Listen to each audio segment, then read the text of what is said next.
I'm gonna get flamed for this, but Kirby's boring. When the new year started, I decided my resolution would be to consume media that I had always wanted to, but never got around to. That means I have a backlog of movies, books, and games to watch, read, and play respectively. I started my project with the Kirby series, and I've come to the conclusion that Kirby's boring. When you first boot up Kirby's Dreamland, you're thrown right into it. No fat, just straight into the meat of the game. The game came out on the Game Boy, meaning you have a D-pad and an A and a B button. You jump with the A button and suck with the B button.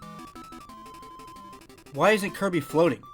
Why does he only jump once? Isn't he most known for floating? That's because you have to press the up button. Why would they make that a separate button? Why couldn't they just make him float by double tapping the A button or something?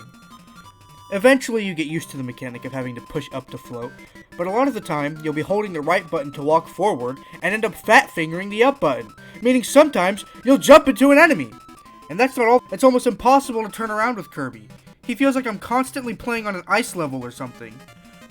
The saving grace of Kirby's controls are his attacks. Kirby's float ability fills him with puffs of air that you can spit back at enemies to damage them. You can also hold the B button to suck enemies and then either press down to swallow them, or press B again to spit them back out as an attack to kill other enemies. You'll play through level 1, Green or Greens. You end up encountering your first mini-boss, Poppy Bros Sr. He's a little jester-looking fuck and hops around while throwing bombs at you. You suck up the bombs and spit them back out to damage him. He has 3 HP bars, so 3 bombs and he's done. After killing him, you progress through the second half of the stage and end up falling down to the final boss of Green or Greens. Wispy Woods. Wispy Woods is a very recognizable boss from the Kirby franchise, arguably one of the most famous. He has 6 HP bars and has 2 main attacks. The first being these huge apples that he drops down on you that you have to suck and chuck back at him to deal damage. Simple enough. Then he steals Kirby's whole flow and spits puffs of air at Kirby. These are pretty easy to get around though. Just stand at the base of the tree and they'll never hit you. He's a really easy boss to defeat. Just suck 6 apples, spit them out, and that tree fuck is dead. Every single level in this game is basically the same fucking thing. You run across a stage, kill enemies, and make it to the mini-boss. It's a very monotonous pattern and makes the game boring to play in my opinion. The only highlight of these games is the boss fight. There's no tricky platforming, there's no puzzles. I would have a better time playing with fucking Lincoln Logs! The next stage is Castle Lololo. The mini-boss of the stage is Lololo. Who would have fucking guessed it? He comes out with these blocks that he tries throwing at you. You have to suck and chuck them back at him. When he throws a block, he runs away into these holes to get another one. Just like Poppy Bros Sr., hit him 3 times and he's done for. When you make it to the final boss, you'll be surprised to find that fucker Lololo is still alive. And this time he has backup. His sister, La La La, is here to help him. By doing the same fucking thing! They do the same exact thing as the Lololo mini-boss, except now there's 2 of them and you're in a tighter space. Easy win, no contest, these guys fucking suck. Next level. After killing those pricks, you end up in stage 3, Floating Islands. This level actually doesn't have a mini-boss. Instead, you go through the whole level and end up in a very unique fight against a flying ship called Kabula. Right before this fight, Kirby eats a mint leaf that gives him infinite flight and allows him to shoot fireballs from his mouth. Kabula will shoot cannonballs at you in several different patterns and also try to ram into you. She only has 8 HP, but it takes several fireballs to defeat her. She's a very fun fight and probably my favorite in the whole game. Stage 4 is called Bubbly Clouds, and the whole stage takes place in the sky on these cloud platforms. The stage is home to the most diabolical enemy in this game, if not the whole franchise. The fucking Scarfies. These little Patamon clone fucks may look cute, but oh my god, are they so fucking evil. They look just as cute as any other enemy, the Waddle Dees, Poppy Bros Jr., Twizzies, so you assume you can just walk up to them and suck them up. Wrong! As soon as you try to suck them up, they transform into a mutated Scarfie. Just look at these things. Who the hell decided these things belong in a Kirby game? These mutated Scarfies will hunt you down no matter what. And you can't suck them up! That's not too bad though, right? You just blast them with a puff of air or spit another enemy at them and move along. Wrong again!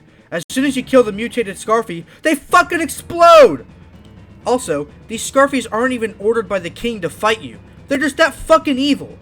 What reason do these things have for existing? I fucking hate these enemies and would not be mad at all if Kirby committed a Scarfie genocide. Anyway, the mini-boss for Bubbly Cloud is Kracko Jr. What a fitting name considering he looks like he smoked a couple rocks. He pops out these black spheres, similar to Kabula. Along with the spheres, he also has an infinite army of Waddle-Doos hidden inside that nasty eye of his. You dodge the spheres, suck and chuck 3 Waddle-Doos at him, and he's done. If you haven't noticed already, all the mini-bosses are like training courses to the big boss of each level. They have 3 HP each, making them easier to kill, while still giving you similar attacks to each boss so you can practice with them. Kracko Jr. is no exception to this rule. Kracko is like its mini-boss predecessor, but now has a spiky cloud around that hideous eye. It almost makes him more appealing in a way. In addition to this spiky cloud, he has a beam attack similar to that of Waddle-Doo. Defeating this boss is exactly the same as Kracko Jr. Dodge his attacks, wait until he spawns the Waddle-Doos, and suck and chuck them back at him. That's 4 bosses down, and only 1 to go. Mount DDD is the final level in this game, and is home to the final boss. You blow through the castle atop Mount DDD on Kirby's Warp Star. You land in this room with 4 doors, each leading you back to shorter versions of each level. Your goal is to reach the door at the end of each stage to refight the big boss. Only problem is, each door is being blocked by a Gordo. For some reason, there's duplicates of Kirby that you need to collect in order to remove the Gordo from in front of the door. You do this for all 4 levels, defeating each boss and finally making it to the final boss of the game, King DDD. This fight is super fun. Having the final fight take place in a boxing ring would only work in a game like this, something only the charm of a Kirby game could pull off well. This fight was no cakewalk for me either. I had only 1 HP left while he had 10, meaning I had to no-hit this fight. DDD has 3 different attacks: his hammer, suck and chuck, and a ground pound. His hammer and ground pound create these stars that you have to suck and chuck back at him. These are the only ways of doing any damage to him. His suck and chuck attack is the same as yours. He sucks you up and spits you out, sending you flying and taking damage. Defeating King DDD brings you to the end credits of the game. Kirby blows up into a huge balloon and takes off with the castle, causing food to rain down for all of the citizens of Dreamland. After you defeat the game, you're given a code to input on the title screen to unlock Extra Game. This is essentially just a harder version of the game with no new content. Enemies are swapped out for harder ones, bosses have new attacks and do more damage. I didn't bother playing this because it wouldn't have been a new enough experience to leave a great enough impact on me. I know I opened this video by saying Kirby is boring, and while I still agree with that sentiment, I should clarify that the gameplay is boring. While the game was a slog to play through and almost didn't feel worth it at times, I'm glad I did it. The lesser parts of the game made the stronger parts stick out way more to me. It's like when you work really hard all week and feel miserable, you finally get your paycheck on Friday and get to go have a fun weekend with the money you made. Writing this script made me look back on the boss fights and made me realize that those fights made it worth it to play this game.